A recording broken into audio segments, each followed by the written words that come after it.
Greetings, this is August 9th at 4 p.m. We are looking at a map from 1843, an original map of BC drawn by Alexander Caulfield Anderson. I'll put a link in the description where you can read more on that. And now we are looking at 2018 with the smoke rising in the center of your screen east of 70 Mile House, about 15 kilometers east of the Chasm.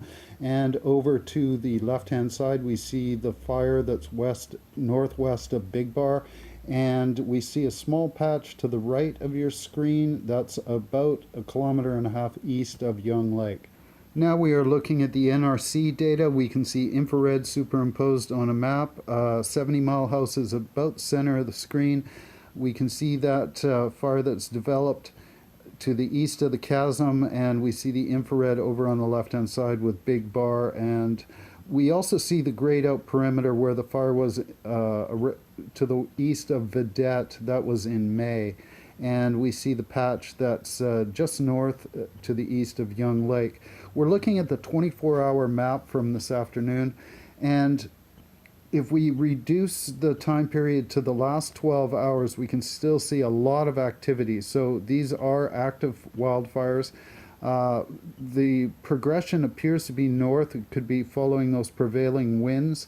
And if we zoom in and look at the fire to the east of 70 Mile House, we can see it has made an arc northwards, northwestwards, and there could be fire guard and control strategies at work there, keeping the fire away from structures and developed areas.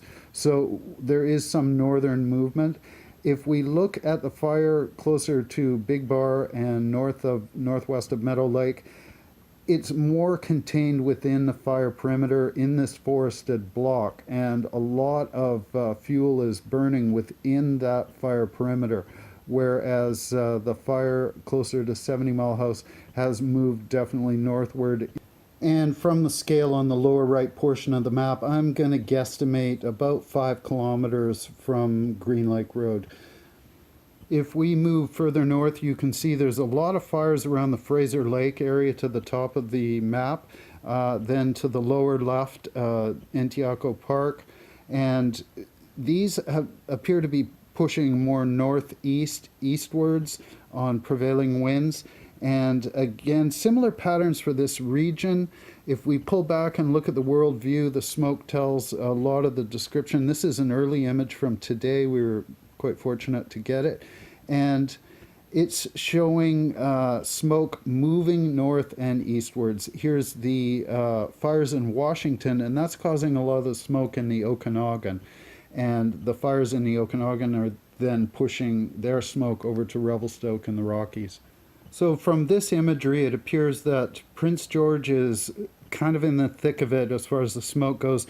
Very interesting cloud formations coursing across the sky to the south of Prince George and over Quesnel. And if we move further south into the region around 70 Mile House, 100 Mile House, we can see a lot of that same northern movement in the smoke patterns rising and then starting to move eastwards. Over to Windy at the fire zone to the east of 70 Mile House, 12 kilometers moving from the south to the north. Variation, the higher the elevation, the more increased wind velocity. Lower areas look like they're fairly calm right now.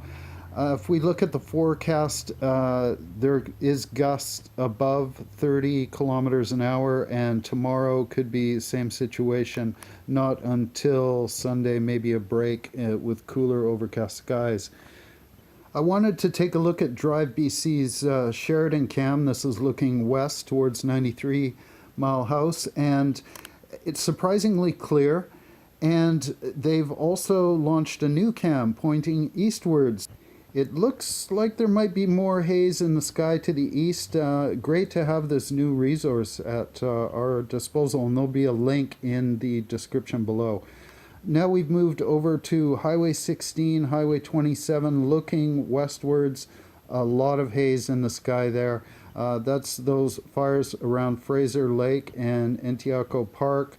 However, if you can get past all that, Houston looks like there's a bit of a break. We see some actual cloud formations and a little bit of sun peeking through there. So we move back. We're looking at the NRC data around Pressy Lake, Green Lake, 70 Mile House, and it has shown this volatility on the infrared in the last 12 hours.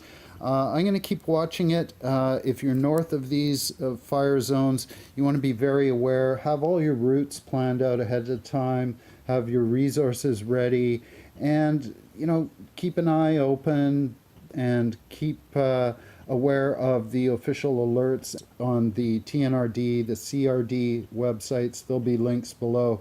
And BC Wildfire, who do a great job of identifying these fires, especially when lightning goes through, and making sure that we know that what's going on in that area. So keep your nose to the breeze, be safe, and thank you for watching.